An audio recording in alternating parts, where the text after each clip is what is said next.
What's up guys, DuArktik here with another Marvel Strike Force video, and in this video we're going to talk about something very important, which is why do I play Marvel Strike Force, why you should play Marvel Strike Force, and why a lot of people have quitted Marvel Strike Force. And this is something that we should always remember every now and then. And also we should also remember scopely, why do we play this game? It seems like sometimes they forget, they don't understand very well the IP that they hold, and because of that, many times they disappoint the players, because once again, they cannot see exactly or understand exactly why we play the game, which is a surprise, because I would say that most people do not play Marvel Strike Force because they want to play a turn-based RPG, even that some people like that type of games, but people specifically play Marvel Strike Force not only because they like to play turn-based RPGs, but also because they like to play with their favorite Marvel characters. And it can be from a wide variety of places, whether it is X-Men characters, whether it is Spider-Verse characters, whether it is Avengers characters. And sometimes we cannot identify ourselves with the characters that are popular or that are part of the meta. And because of that, we start losing interest on the game. The characters that push us to play the game are no longer relevant, and this is why reworks are so important, and this is why allowing the characters to have flexibility on their kits is so important. So in this video, we are going to talk about why it is so important to have more teams like Pegasus, why older teams should have abilities of being flexible, or at least have more frequent reworks to teams that use legendary characters. And on top of that, we are also going to take a look at not only my feedback, but the feedback of other people that express the same opinion about the state of the game, and not only the state of the game, but the state as Marvel as a whole, which, let's be honest, it has been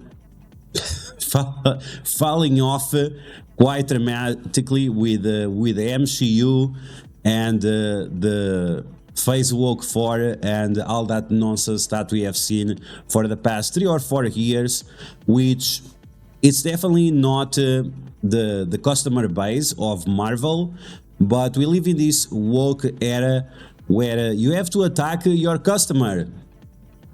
Isn't the saying that the customer is always right? Well, it seems like Disney and Marvel don't seem that it is the case, and once again, Marvel and now even Disney, they are once again at the doors of bankruptcy because they somehow think it's a good idea to attack their customers. It's really something unbelievable, and it also shows the level of narcissism and how do you say it, self-importance, kind of, that these people have. It's literally insane that they think like this. Anyway, as always, if you like the information on these videos, make sure you share it with your friends on Facebook and Discord. If you're new to my channel, make sure you subscribe for more Marvel Strike Force content, and make sure you smash that like button. Okay, so in this video, not only we are going to address that specific situation, we are also going to take a look at some gameplay. So this might be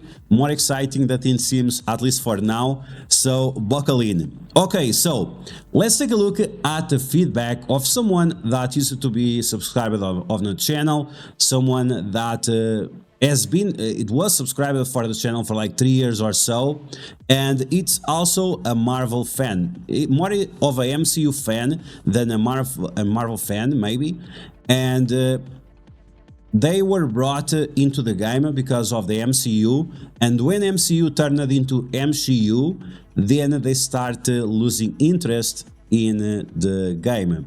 And on top of that, once again, as I mentioned, teams that were popular for them, teams that had relevance for them, because they were phased out based on the power creep, and because the reworks they didn't come fast enough, then their motivation to play the game just dwindled down. Okay, so there are a couple of reasons. I will tell you the biggest two.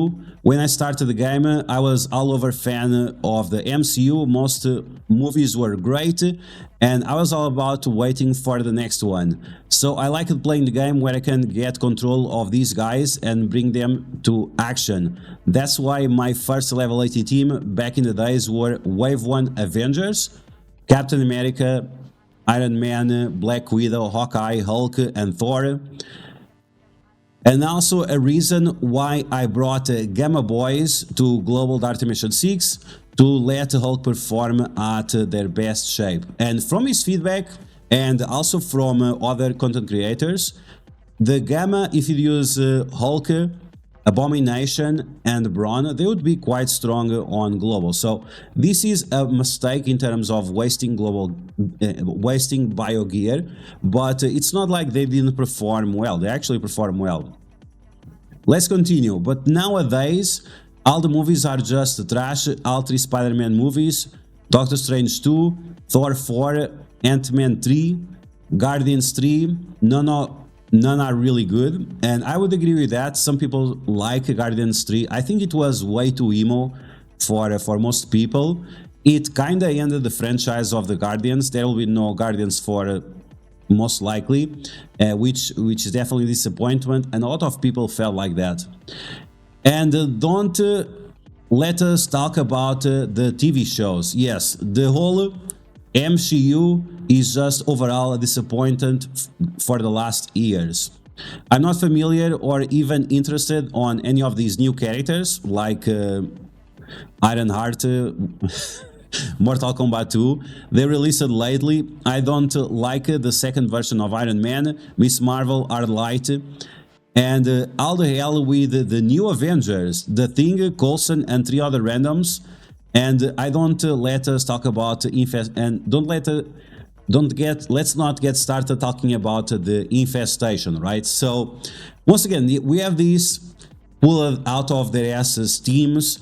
The new Avengers, I think the new Avengers were a mistake because Mockingbird and the other guy, Ronin, they were supposed to be part of the Secret Avengers, but the Secret Avengers, they are too powerful, right?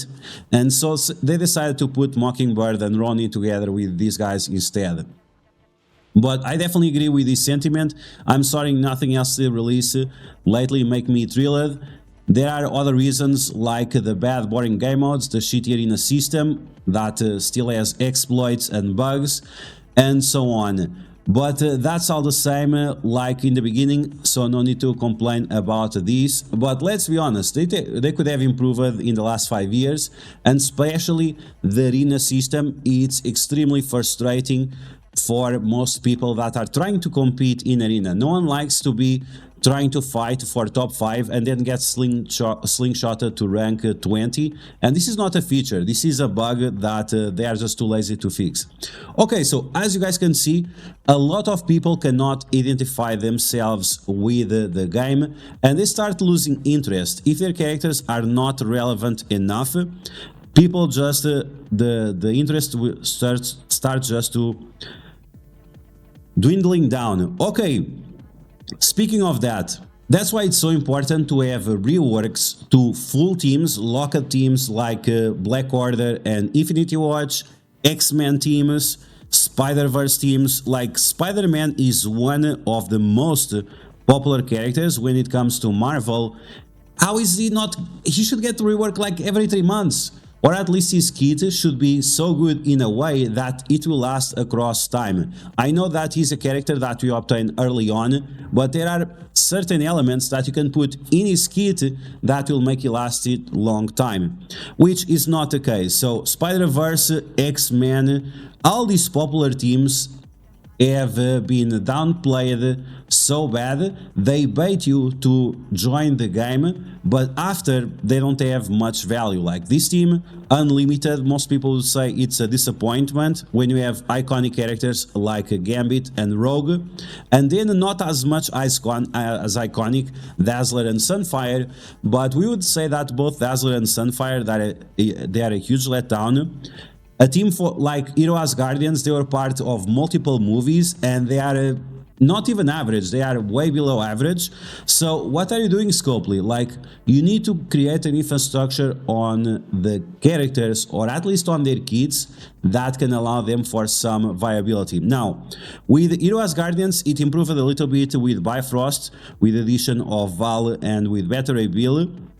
But overall, it's not something that is like, whoa, it's like amazing. It's much better for sure, but not really.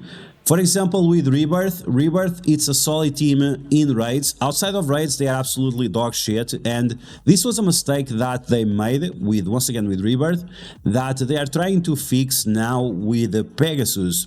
And I was not excited about Pegasus at all until I see their value outside of raids. After all the complaint we made, after they promised to bring more theory crafting to the game, they finally did it, right? Some people said I was complaining too much. Well, I'm happy now. Now we can use Iron Man, Rescue Kestrel, Mortal Kombat 2, Ironheart, and DuArktik in different ways. We can use them together, we can use them separated, you can use them with other characters. I wish they had even a little bit more theory crafting, maybe with some Avenger tags or something like that, but it's a step in the right direction, which is extremely important. And with this said, I want to show you a good example of theory crafting, playing with our favorite characters, and why it is so important for us, because sometimes these characters are completely outdated and we can find some way of them to be relevant. So as you guys know, I'm a big fan of Strife because of the name, right? Life is definitely a challenge, and sometimes you really have to strive and strive to succeed. And then we also have our mama, Madeline Pryor, one of the best waifus in the game, and for sure we want to play with her, right? Then we have Apocalypse, we have Mystique, another great waifu. Mystique is a character that has insane potential on her kit, and it has always been downplayed. And then we have Mr. Sinister, another iconic character that has also been downplayed in Marvel Strike Force, especially because they locked this team on Alliance Wars defense, and they never had the opportunity to shine. But you know what? These characters are all mutant villains. Apocalypse is a mutant villain. They buff each other in that, so even that they are not a team, based on the tags being more generic, that allows for more theory crafting and gives me the opportunity of using some of my favorite characters. Now, where am I going to use these favorite characters? Well, what about beating one of the newest and the best Alliance Wars team? Let's do that. Yes, let's do that. Okay, so we're gonna jump into Alliance Wars, and I'm gonna hide my defense for a little bit, or my Alliance defense, because we are getting a little bit competitive. But give me a second and we'll be ready for this match. Okay, so we are back, and here it is. We're gonna use MomRauders with Apocalypse against New Warriors. What the F is this? This is crazy. This is absolutely insane. How can I use one of the worst Alliance Wars defensive teams like the MomRauders and use them against one of the best Alliance Wars offensive and defensive teams? But this is what we are going to do, and once again, this is based on the theory crafting, and this is why you should create the infrastructure, the framework for us to play with our favorite characters around, and don't try to set up the meta. Every time you try to set up the meta, you are just making the life of everyone way more boring. Bring out the new teams with more stats, with more power creep, but make sure that we have the infrastructure to change the characters around and keep playing with our favorite characters and stay with motivation playing the game that we all have in common, right? Okay, so this is going to be a punch down. Of course, this is going to be a punch down. Don't expect like miracles. But the way this team is going to work is that Strife is going to give additional resistance and additional focus to villain mutant enemies, which is Apocalypse, right? Apocalypse already has a lot of resistance, so it's going to get even more. Then we have Mystique here because she flips positive effects on the enemies if Madeline Pryor is present. And no, if Madeline Pryor is present, the special is unavoidable. And if Mr. Sinister is present, she flips positive effects into negative effects on the enemy team. Then we have Madeline Pryor. She's so underrated. Madeline Pryor, she will mind control the character with the highest damage and force him to attack the enemies. Well, guess what? The character with the highest damage is going to be Apocalypse. And the basic of Apocalypse is unavoidable.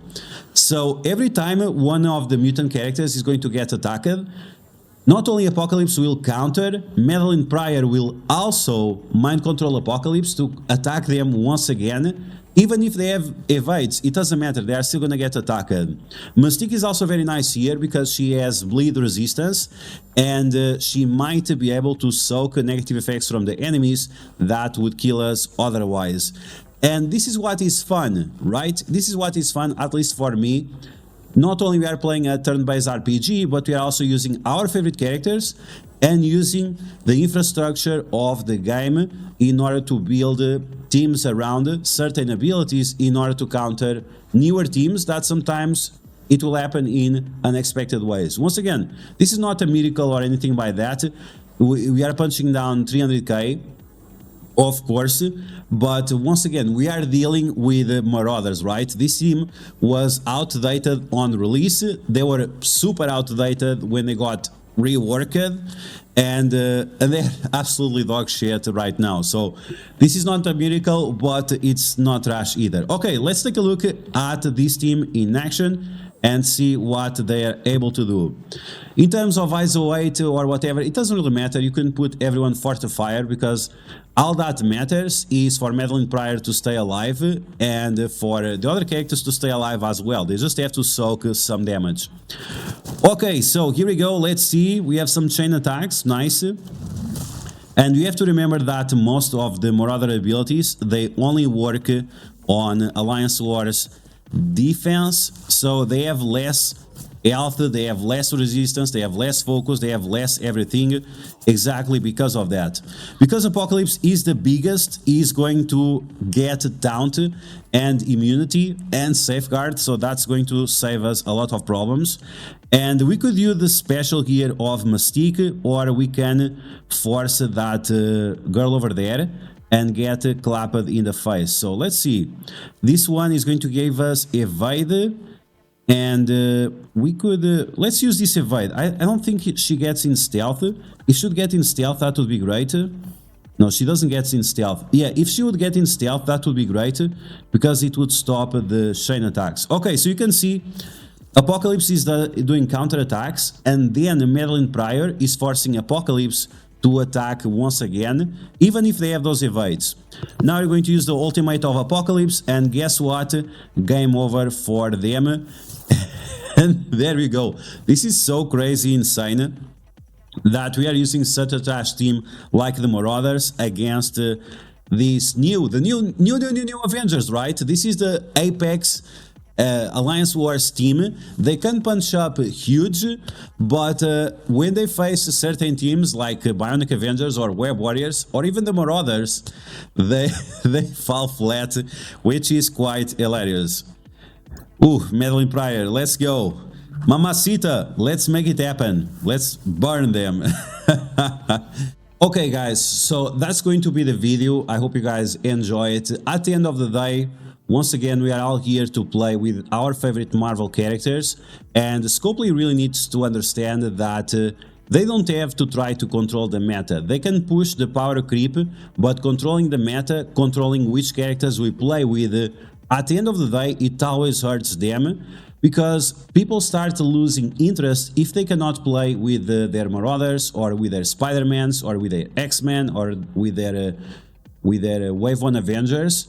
And if they keep with this new route of increasing the frame of theory crafting, the frame of possibilities of using our favorite characters, like they did with the Pegasus team, maybe a lot of people will be coming back to Marvel Strike Force, even that the MCU is an absolute F-fest. But at the end of the day, that's all that matters. Even if some things about the world disappoint you, just focus on what it really matters.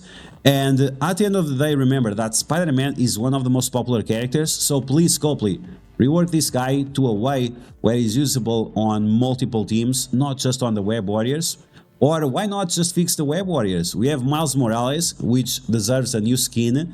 We have Scarlet Spider, very popular character as well. We have Ghost Spider, very popular character as well. We have Spider-Man, very popular character as well. So please rework these teams in a way that they will allow us to use the infrastructure of the game, the theory crafting, in order to use them even when they are not part of the power creep meta. So I hope you guys enjoyed this video. If you did, make sure to smash that like button. Let me know in the comments below what are your thoughts about Marvel Strike Force as a whole. Are you still enjoying the game? What are your thoughts about the MCU? Are you disappointed with the movies and the TV shows as well? Do you think this is going to be the third or the fourth bankruptcy of Marvel? Once again, like, it's kind of crazy. But that's all for now, guys, and I'll catch you guys later.